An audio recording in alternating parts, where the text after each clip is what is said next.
Leute, ich habe wieder ein Paket zugeschickt bekommen. Es sind wieder Maschinen. Föhn ist dabei, weiß ich. Zeigt ihr euch grob.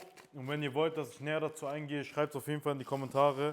Zuerst hatten wir auf jeden Fall diesen Clipper. Guards. Nochmal Ersatzblätter. Ein Trimmer. Weißt du, wie dieser Föhn aussieht? Leute, kennt ihr Black Ops 2 Zombie-Modus? Dieser Laser, der mit einem Schlag alle getötet hat? Dieser Föhn sieht einfach so aus. Ja, ähnlich. In Rot. Single Shaver. Okay. Zero Trimmer.